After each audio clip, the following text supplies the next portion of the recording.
I think this is great news. This is really good news. All right. So, being transgender is now no longer classified as a mental illness. And here is why this is great news. We are moving forward. This is progression. This is the progressive movement in a huge way, right? It is now okay for gay people to get married. It is now seen as as an actual thing where people are born in the wrong, they assign the wrong sex at birth. They feel a certain way. They were raised in a certain way, but they don't. They were raised in a certain way, but they don't feel as if they were in that they're that sex, that they're that gender, right? So this is why they have decided that being transgender is not considered a mental illness. Being transgender is no longer classified as a mental illness by the World Health Organization, a key sign of progress for an often marginalized community, very much so.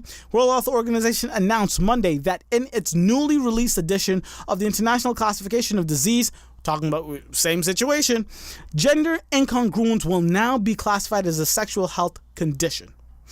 Gender incongruence is characterized by marked and persistent incongruence between an individual's experienced gender and the assigned sex, according to the International Classification of Disease. For example, a person who was born with a penis and is biologically a male but identifies as a female. Not every transgender person has gender incongruence, said Dr. Jennifer Conti, a fellow at Physicians for Reproductive Health. Person who was born with a penis and is biologically a male but identifies as a female.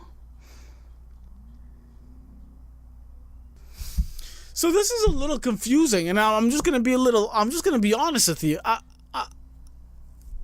So not every transgender person, but if there's an incongruence between the assigned sex and what people treat you as versus the sex you want to be, what I'm getting out of this is that the incongruence is persistent, right? So one day you feel like a male, next day you feel like a female. One day you feel like a male, next day you feel like a female. That is the incongruence that I'm hearing. If that is going on, if you feel that way, then it is an actual disorder. But if you were born in a male's body, you've been assigned that male, people treat you as a man, but you feel and you identify as a female, and that's it. You feel and identify as a female since birth, and that's has always been the situation. That is not considered a condition. That is just transgender. You want to go through with the transition, do you boo-boo, right? So the incongruence, I think, is if you're flip-flopping, that's when it becomes an issue. But understand this, all right? Understand this. In today's culture, if you are born as a male, if people treat you as a male, and you feel as though you're a female or vice versa,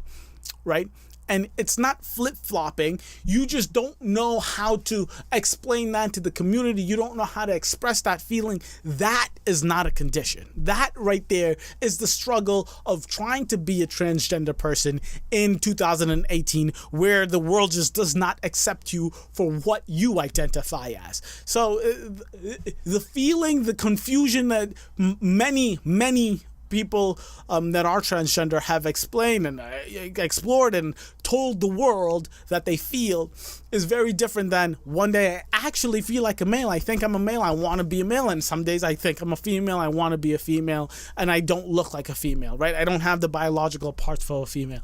That is an incongruence that they would consider a condition. And it's now in the ICD, there is a separation between those two things. So gaming disorder is now a thing, and being transgender is not a thing anymore. It's the incongruence, the persistent incongruence between what you feel and what you identify as, right?